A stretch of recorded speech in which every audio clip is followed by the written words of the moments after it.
Bien, una vez realizado este breve repaso por los primeros factores que posibilitarían el futuro nacimiento de la filosofía en Grecia, factores que, como hemos visto, combinan desde fortuitas carambolas históricas como las invasiones de los dorios y las racias de los pueblos del mar que acabaron con los modelos monárquicos imperialistas en tierras helenas, con otros logros más atribuibles al esfuerzo de este renovado pueblo, como la creación de una sencilla escritura fonética y el desarrollo de los primeros modelos políticos democráticos.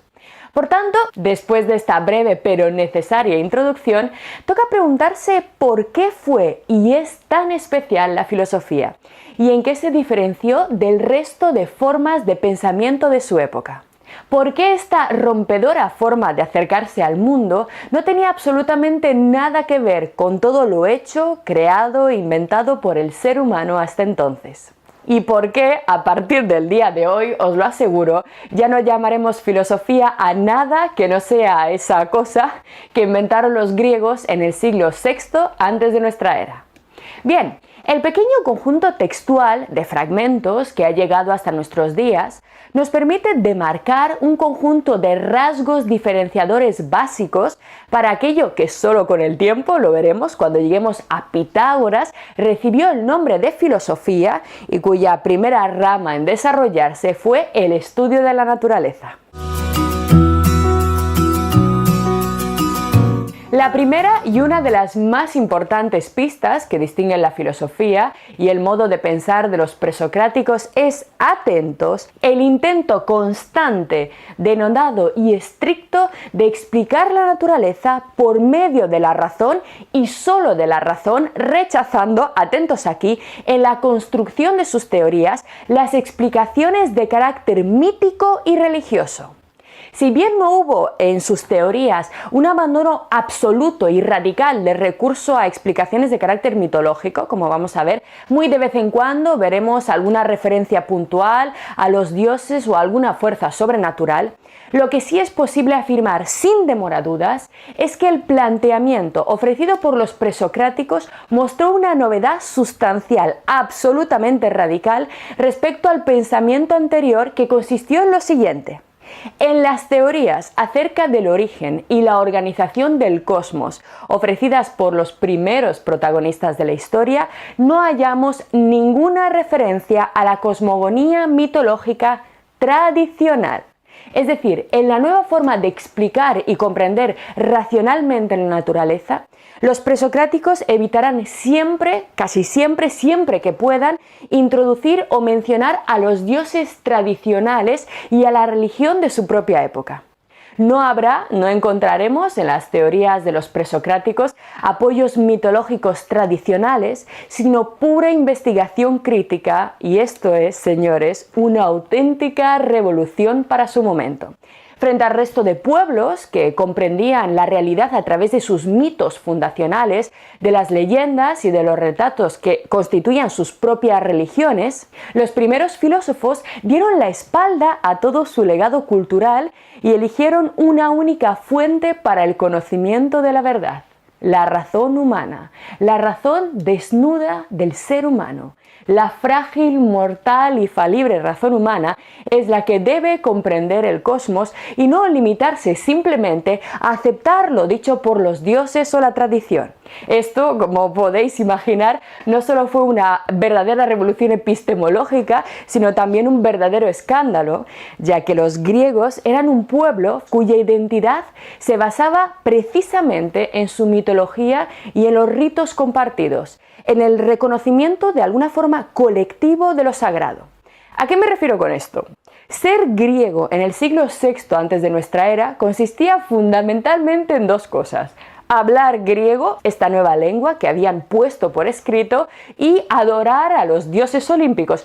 Todo el que no hiciera estas dos cosas era un bárbaro miserable, un ser primitivo e inferior que nada tenía que ver con la grandeza helena.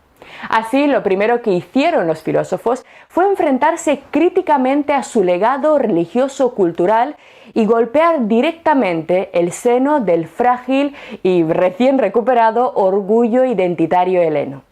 Las más elevadas manifestaciones de su lengua, de esta lengua que acababan de crear, eran los versos de Homero, y negar su verdad era pisotear completamente las creencias compartidas. Los filósofos introdujeron una actitud rebelde, arriesgada, que por cierto jamás abandonaría la filosofía. Homero y Hesíodo, por tanto, muy pronto, pasaron a ser, pues nada, dos simples artistas, dos poetas, dos cuentistas, como diría Platón, que de hecho recomienda expulsarlos de las ciudades, que no merecían más admiración que la que puede provocar su talento literario. Pero sus definiciones de la creación, de la estructura, del desarrollo de los procesos naturales no merecían la menor atención. Fijaros, en la mitología religiosa para los nuevos filósofos no estaba la verdad sobre la naturaleza.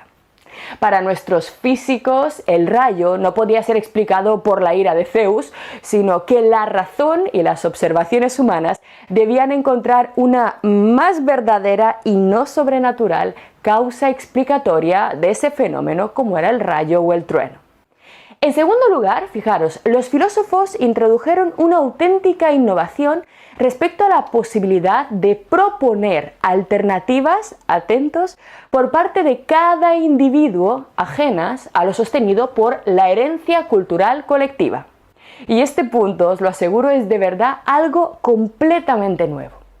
Es decir, ahora no solo los filósofos abrían la puerta al olvido de la mitología y de los dioses, sino que permitirían que cualquier ser humano, sin pertenecer a ninguna casta específica, sin ser un dios, un elegido, un sacerdote, pudiera dedicarse a investigar y además a exponer sus ideas en igualdad de condiciones acerca de la constitución del universo.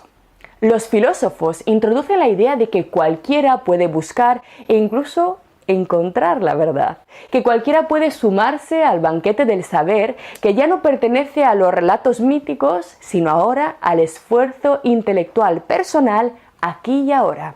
La verdad ya no procede de lo alto, sino que la podemos encontrar cualquiera de nosotros. Con los primeros filósofos, por tanto, se dinamita directamente el concepto de maestro sagrado, de líder espiritual completamente incuestionable. Todos los saberes transmitidos por las generaciones pasadas, sin importar que las haya descubierto o revelado, deben ser ahora puestos en duda y sometidos a la más feroz crítica. Y a esta fiesta de descuartizamiento de la tradición estaban ahora invitados todos. Estábamos todos invitados. Sacrificar el pasado y con él parte de la esencia que cohesiona a un pueblo en el altar del conocimiento fue una actitud sin duda peligrosa, extraña y única en aquellos momentos. Pero en estos fabulosos tiempos no solo nació esta idea, sino que a ella se unió el concepto del necesario diálogo con los demás. Y esto también es extremadamente importante. Es decir, la búsqueda de la verdad no es una actividad solitaria que anacoretas iluminados deben realizar aislados en las montañas. La explicación de los procesos naturales debe ser, en cambio, según los nuevos filósofos, una actividad colectiva, dialogada y crítica. Necesariamente, atentos, muchos deben poder exponer sus ideas, además de no solamente exponerlas, sino que estos muchos tienen que querer someterse al cuestionamiento y a las dudas del resto. Una incipiente, muy pequeña y primitiva comunidad científica comenzaba a fraguarse. Los presocráticos dibujaron así uno de los rasgos que más caracteriza a la filosofía y la distingue, y es la ausencia en sus discursos de autoridades sagradas. Como bien sabemos, Anaximandro critica a su maestro Tales, Anaxímenes a Anaximandro, Platón a todos los milesios, a los presocráticos, y Aristóteles a Platón y a todos ellos, en una interminable cadena en la que cada generación somete a la duda más sin misericordia a sus maestros. Esto no tenía nada que ver con ninguna forma de proceder de la época y hoy en día sigue siendo una actitud exclusiva de la filosofía y de lo que hoy llamamos normalmente ciencia, que se desarrolló en la modernidad y que nació precisamente con los presocráticos. Así que crítica de la religión, rechazo de la mitología, uso exclusivo de la razón y los sentidos humanos para investigar, cese del respeto a las castas como condición privilegiada para acceder al saber y el diálogo crítico ininterrumpido fueron los primeros rasgos de esta nueva forma y original de pensamiento humano. Comenzamos ya con ello a vislumbrar lo especial, lo único, lo radicalmente diferente de la filosofía. Pero esto en absoluto acaba aquí, y es que en tercer lugar, en todos los fragmentos de los presocráticos que han llegado hasta nosotros, podemos destacar un marcado y constante rechazo, atentos, de la presencia de lo contradictorio en la construcción de las teorías. Y este es uno de los rasgos incuestionables del avance filosófico que siempre debemos recordar. ¿En qué consiste este punto? Nada más y nada menos que en el intento, por parte de los físicos griegos presocráticos, de no incluir, atentos, en sus explicaciones proposiciones incompatibles que nieguen o afirmen al mismo tiempo y en el mismo sentido idénticos contenidos. Bueno, ¿a qué me refiero con esta frase un poco compleja? Fijaros, si tomamos los relatos de cualquier narración mitológica de la época, encontraremos muy frecuentemente que en la propia narración hay pues muchísimas contradicciones que sin embargo no parecen importar, digamos, no parecen afectar en nada a la entereza y a la verdad de ese relato mitológico. Por ejemplo, el origen del fuego o el origen de la lluvia en la mitología griega pues recibe diversas explicaciones completamente contradictorias. En algunos casos se nos cuenta que la lluvia o el fuego fueron creados por Zeus. En otros relatos se nos dice que fueron los titanes primigenios y en otros se nos dice que son sustancias eternas e increadas. Es decir, es extremadamente común encontrar en los acervos mitológicos de la época, no solamente en Grecia, sino también en Babilonia, en Egipto, en la religión hebrea, que ya existía en el momento, numerosas incoherencias explicativas, autocontradicciones flagrantes y patentes. Y sin embargo, como os decía, ello no parece afectar de forma considerable o radical a la entereza de la teoría. Vamos a poner un ejemplo que nos va a aclarar un poco mejor esta cuestión. Tomemos el Nuevo Testamento, ya que es un relato mucho más cercano, que todos conocemos su contenido, ¿de acuerdo? Es más cercano culturalmente a nosotros. Bien, si nos ponemos a leer el Nuevo Testamento y a compararlo, no tanto a comparar el Nuevo Testamento con el Antiguo Testamento, sino fragmentos de los evangelios que componen el Nuevo Testamento en sí mismo, lo que vamos a encontrar son afirmaciones como estas. Atentos. Jesús está agradecido de que algunas cosas estén ocultas, es decir, hay una defensa de la idea en esta frase de que algunos conocimientos tienen que permanecer ocultos. Esto se sostiene en el Evangelio de Mateo. Sin embargo, en Marcos se dice, Jesús dijo que se deben dar a conocer todas las cosas. ¿Cómo? Incoherencia. Siguiente ejemplo. Jesús dijo que no sería dada ninguna señal. Marcos. Jesús dijo que no serían dadas señales a excepción de la de Jonás. O sea, ya que hay un cambio. Ninguna señal, sí, una, la de Jonás. Sin embargo, en Juan, Jesús mostró muchas señales. Fijaros, son premisas que hablan de lo mismo y que sin embargo se muestran completamente autocontradictorias sin que de alguna forma se ponga en duda, sin que se desmorone la entereza del propio Evangelio o la creencia en la verdad del Evangelio. Nos dice a continuación, Jesús declaró que la ley debía cumplirse hasta la última coma, hasta que el cielo y la tierra terminasen. Mateo. Y a continuación, Jesús declaró que la ley debía cumplirse solamente hasta el tiempo de Juan. Se dice, en cambio, en el Evangelio de Lucas. Y fijaros el último ejemplo de incoherencias. El sermón de la montaña se llevó a cabo en una montaña, Mateo 5.1. El sermón de la montaña tuvo lugar en una llanura, Lucas 6.1. ¿En qué quedamos, por tanto? Los textos bíblicos, al igual que los poemas homéricos, están llenos de este tipo de incoherencias, de inconsistencias, que impiden hablar de una única y sólida explicación de las cosas. En cambio, a medida que vayamos leyendo los fragmentos conservados de los presocráticos, descubriremos la exigencia de un interés creciente por lograr una coherencia argumental estricta, lógica de todas las premisas que componen una teoría para explicar las nubes, el nacimiento de la vida o el proceso de la lluvia. En estas teorías ya no puede haber proposiciones que afirmen, fijaros, y nieguen al mismo tiempo una idea, sino que el discurso debe ser completamente coherente en su totalidad. Y para que ello ocurra, evidentemente, el discurso tiene que ser revisado de forma constante. El texto tiene que ser revisado por si acaso se nos ha pasado algún tipo de incoherencia. Y esto, como es evidente, choca directamente con la relación que se entendía que había que tener con los textos sagrados en aquella época, ya que muy al contrario, los textos sagrados no esperan a que constantemente los revisemos, sino que aspiran a ser completamente inalterables. Es decir, no tendría ningún sentido dentro del discurso religioso que cada generación alterara y cambiara el sentido de la Biblia o los versos del Corán. En estos sistemas, por tanto, en comparación con la filosofía, no tiene ningún sentido hablar de revisión. Los nuevos rasgos, por tanto, que presenta la filosofía en su nacimiento, nosotros habitualmente hoy los vinculamos con el discurso científico, pero es muy importante que no cometamos anacronismos, lo hemos dicho hace un momento. La ciencia moderna, empírica experimental, nació muchísimos siglos después de que los presocráticos establecieran estas exigencias. La ciencia moderna no fue la creadora de estas ideas, sino que las abrazó, las tomó de la filosofía, su antigua y verdadera madre.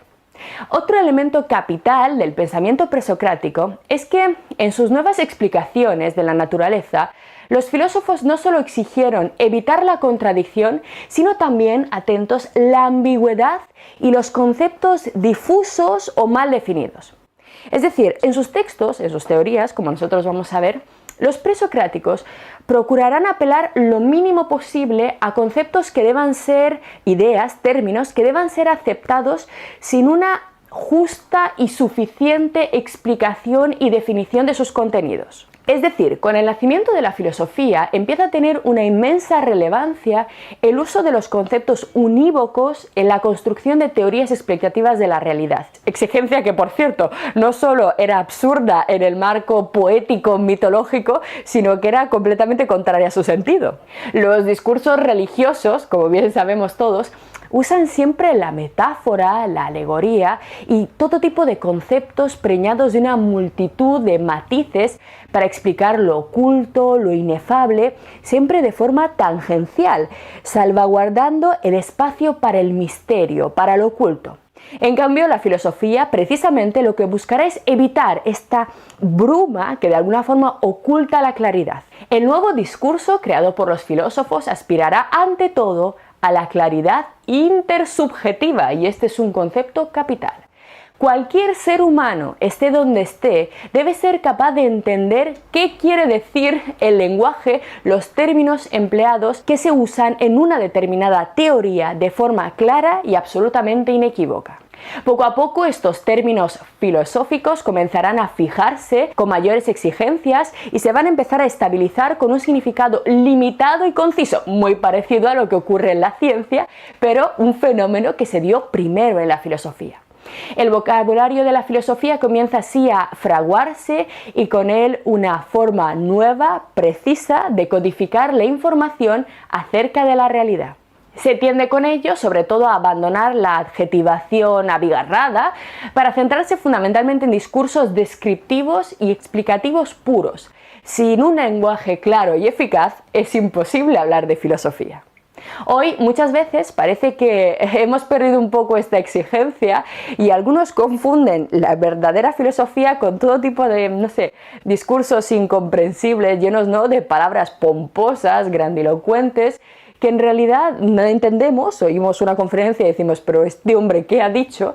Y que en realidad están completamente vacías de sentido.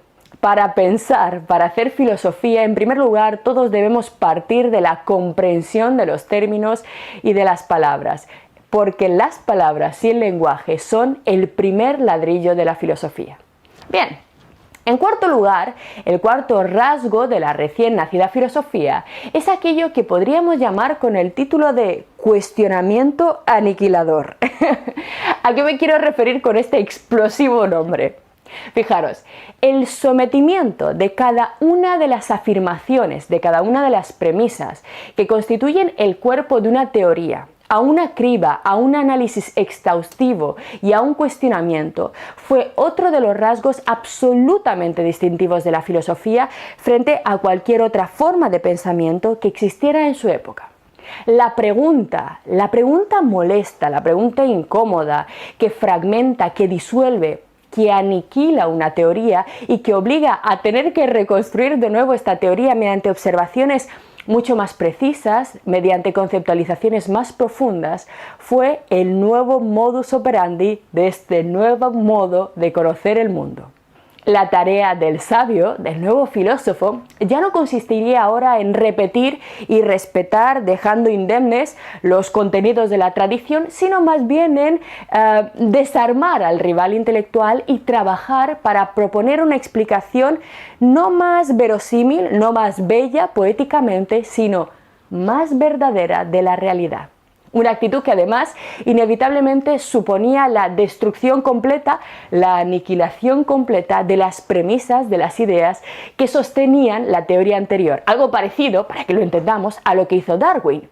Cuando Darwin propuso una nueva interpretación de la evolución mediante la selección natural, puso patas arriba y dinamitó todas las teorías anteriores. Y esta actitud, de nuevo, fue introducida en el pensamiento occidental por los presocráticos.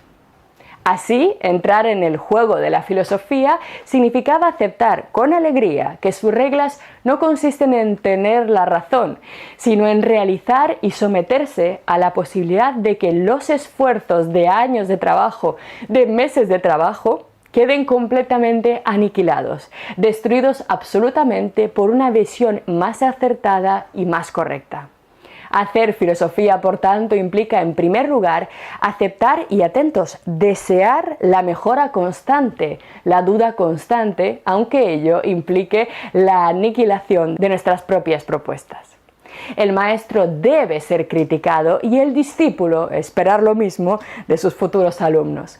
Todo el que camina por la filosofía con ínfulas de verdad y todo el que no permite que se le cuestione no es filósofo. No merece este título, aunque conozcamos demasiados de estos falsos intelectuales que, no sé, cuando alguien cuestiona la más pequeña de sus propuestas, directamente echan fuego por la boca.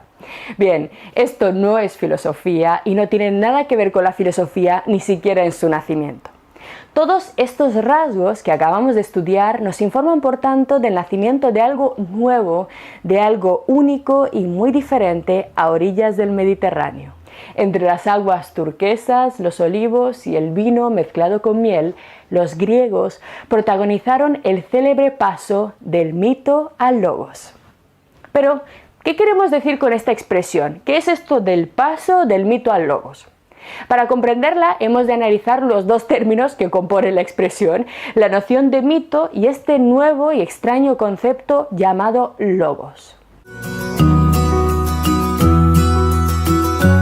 Por tanto, en primer lugar, ¿qué es un mito? ¿Y en qué se distinguen los relatos mitológicos de las teorías filosóficas? Vamos a tomar para ello una definición clásica del diccionario de la RAE para ver exactamente la distinción entre estos dos tipos de discursos. Así, el diccionario nos dice que mito viene del griego mythos y significa relato o cuento. Es un relato tradicional que se refiere a acontecimientos prodigiosos protagonizados por seres sobrenaturales o extraordinarios, tales como dioses, semidioses, héroes, monstruos o personajes fantásticos, que busca, atentos, dar una explicación a un hecho o fenómeno. Vamos a ver que en este punto, en el intento de dar explicación, los mitos y la filosofía tendrán algo en común. Ambos tendrán de algún modo el mismo objetivo. En segundo lugar, un mito se define como un relato explicativo, fijaros, se reitera esa idea, simbólico y dinámico, de uno o varios acontecimientos extraordinarios personales con referente trascendente que carece en principio de testimonio histórico, que se compone de una serie de elementos invariables, reductibles a temas y sometidos a crisis, y que presenta además un carácter conflictivo, emotivo y ritual. Vamos a analizar en detalle esta bellísima definición del mito porque nos va a permitir entender muchos rasgos propios de la filosofía. En primer lugar, se nos dice que un mito es un relato explicativo, simbólico y ante todo dinámico. Fijaros, es un rasgo propio de los mitos y en general de los cuentos populares el hecho de que no se mantengan con la misma forma, con la misma trama e incluso que no mantengan ni siquiera los mismos personajes con el paso del tiempo, ¿verdad? De generación en generación, esos cuentos que nos contaba nuestra abuela se van modificando, van alterándose porque son dinámicos y de hecho podemos encontrar modificaciones muy significativas de pueblo en pueblo, de región en región. Esto, si lo pensamos muy bien, no debe ser muy adecuado para construir una teoría explicativa de la naturaleza. No es posible que en cada casa y en cada pueblo se dé una definición diferente del proceso de condensación del agua, por ejemplo, ¿de acuerdo? Así que frente a este dinamismo innato propio del mito, la filosofía buscará un discurso mucho más estable. En segundo lugar, la definición nos decía que un mito es un relato simbólico. Es decir, que intenta explicar un hecho o realidad de forma indirecta, mediante metáforas, que lo característico de la metáfora es que de alguna forma deben ser interpretadas, porque siempre evitan no ser del todo claras. El mito juega siempre con la sugestión, con el trampantojo, pero la filosofía, como hemos visto, intentará evitar esta característica. Otro rasgo propio del mito es que en él suelen presentarse, nos dice la definición, acontecimientos extraordinarios personales con referentes trascendentes. Es decir, en primer lugar, los mitos se refieren siempre a hechos extraordinarios. Extraordinarios, es decir, que no ocurren de ordinario, que no pasan todos los días, sino que unos pocos han podido verlos y mientras que el resto simplemente nos tenemos que conformar con escuchar el relato de esos elegidos que han visto acontecimientos únicos. Los dioses, por ejemplo, y los milagros raramente se revelan a todos. Solo unos cuantos pueden verlos y presenciarlos.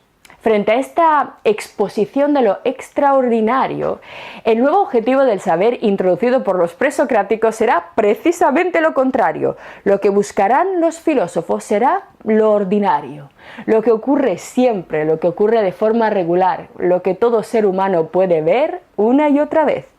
Cosas ordinarias, pero muy difíciles de comprender como la lluvia, el fuego, el viento, el nacimiento de los pollitos de una cáscara de huevo, la llegada del frío en invierno o el color anaranjado de las nubes en una tarde de verano. Todos hemos podido ver esos fenómenos, aunque explicarlos es muy difícil.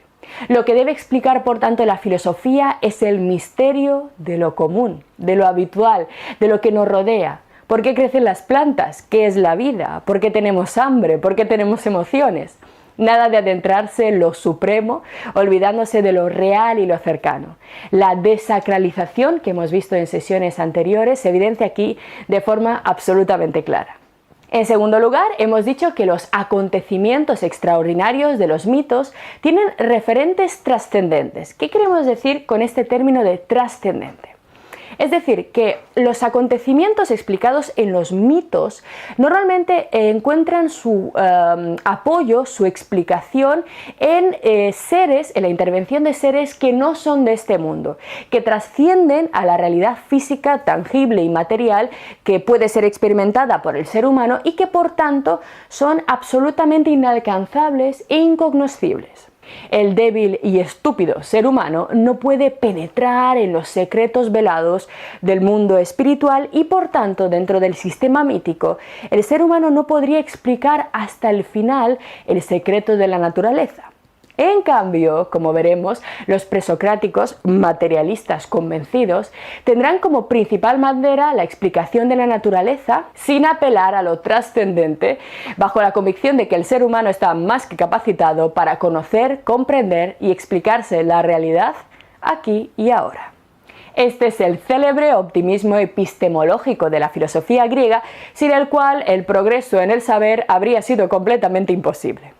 Si no nos creemos a nosotros mismos capaces de conocer, jamás emprenderemos ninguna investigación. Los presocráticos, por tanto, inundaron el pensamiento de la humanidad de energía y de optimismo.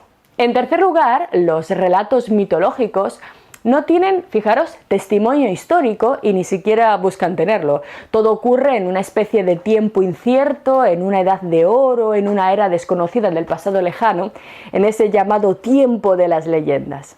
Pues bien, el testimonio, las pruebas, la comprobación empírica y la acumulación de datos históricamente ordenados será lo que exigirán los nuevos filósofos. Solo así se podrá construir un acervo de conocimientos ampliable y sólido a lo largo del tiempo. Todo para los nuevos filósofos debe estar correctamente datado, definido y, como veremos a partir de Pitágoras, medido, introduciendo el concepto de la matemática. Pero lo más importante de todos estos rasgos son los dos últimos, y es que los mitos, tal como decía nuestra definición, son relatos personales y emotivos, es decir, profundamente emocionales. En ellos, los fenómenos, la lluvia, el fuego, se relacionan siempre con el temperamento de un dios. El cabreo de Thor en la mitología nórdica produce el rayo, o la generosidad de Amón, el desbordamiento fértil del Nilo. Hay una típica explicación emocional antropológica de los procesos naturales que será completamente abandonada en la filosofía griega. Como veremos, los átomos de Demócrito o los elementos de Euclides nada tienen que ver con las emociones de los dioses, ni tienen deseos o arrebatos, sino que están regulados por leyes físicas neutras y absolutamente regulares. Las pasiones y la poesía no tienen ya ninguna cabida en la filosofía, al menos como explicaciones aceptables del mecanismo y del funcionamiento de la naturaleza. En este sentido, la filosofía representa el paso del mito al logos, el paso de este pensamiento mítico a una nueva forma de estructurar el conocimiento. Pero, ¿cómo se define este logos?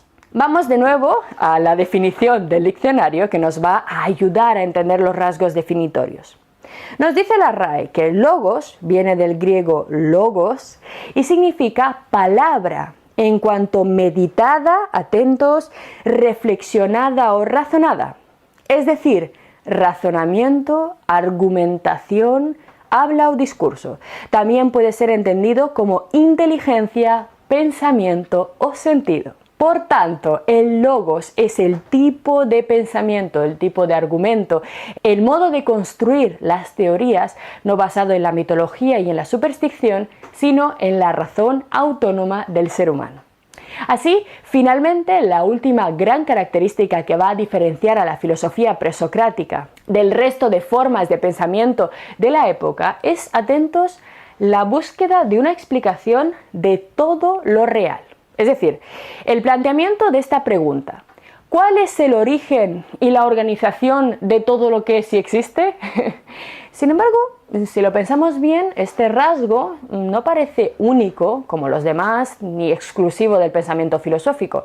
Si echamos un vistazo más de cerca a las culturas colindantes, a sus mitologías, observaremos, por ejemplo, que en las tablillas babilónicas del Enuma Elish se habla de un cosmos surgido del caos y ordenado por tres principios fundamentales: la madre, el padre y el sirviente, que se representa normalmente como el agua del mar, el agua de los ríos y la niebla. Es decir, en la religión babilónica también parece haber un intento de explicar todo lo que existe a través de unos pocos principios y hay claramente un intento de contestar a esta pregunta, a la pregunta del origen de la realidad, pero vamos a ver que esta contestación se realiza de una forma muy diferente, y aquí estará el rasgo característico, la diferencia de la filosofía.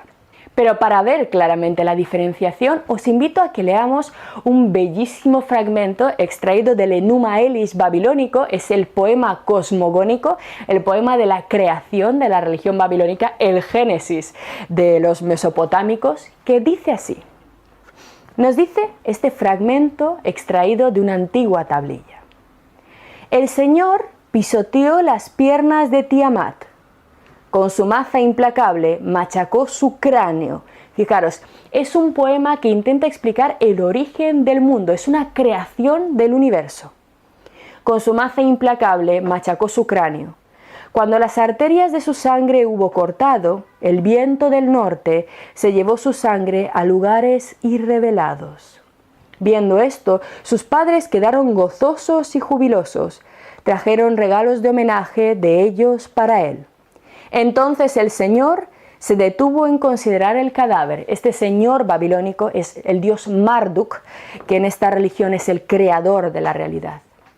Y como podía dividir el aborto y hacer de él obras llenas de arte, la separó como un molusco en dos partes. A su hermana Tiamat, Marduk la parte en dos. La mitad de ella la colocó en lo alto y la desplegó como firmamento, el origen del cielo.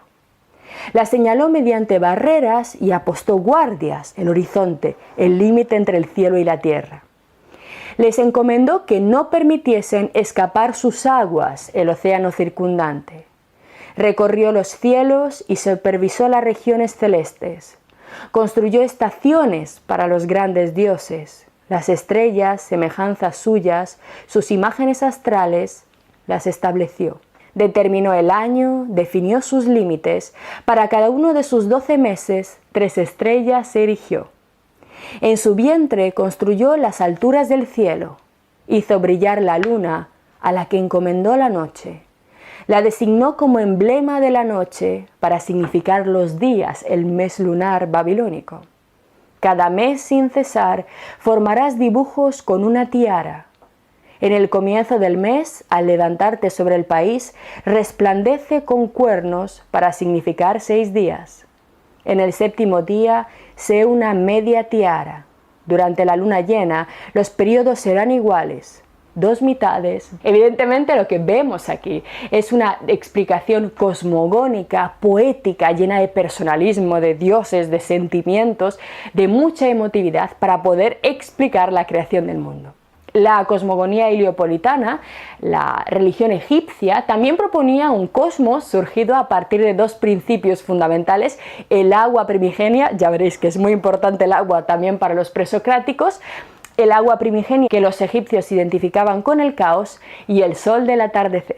Por su parte, como bien sabemos, la tradición hebrea también relataba la creación del mundo por parte de una única divinidad creadora, Yahvé, cuyo espíritu, al comienzo de los tiempos, como hemos visto ya, aleteaba sobre las aguas.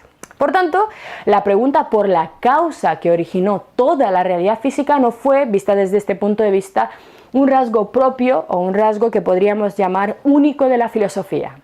Sin embargo, la clave distintiva estará no tanto en el qué, sino en el cómo. En la forma en la que los filósofos comenzarían a investigar y a tratar de elaborar la contestación a esta increíble pregunta. ¿Cómo lo hicieron? Pues es hora de que conozcamos al primero de nuestros filósofos, Tales de Mileto, y comenzar con ello, por fin, el estudio directo de la filosofía. Seguimos. Lo que acabas de ver es solo un pequeño fragmento de nuestro curso. Si quieres disfrutarlo en su totalidad y descubrir muchos otros cursos, también de historia de la ciencia y de historia del arte, visita nuestra web anaminecam.com. Y recuerda, este proyecto solo es posible gracias a nuestro programa de microfinanciación. Si quieres apoyarnos, conviértete en uno de nuestros micromecenas en Patreon. Desde solo €1 al mes nos ayudarás activamente a seguir difundiendo la cultura. Gracias.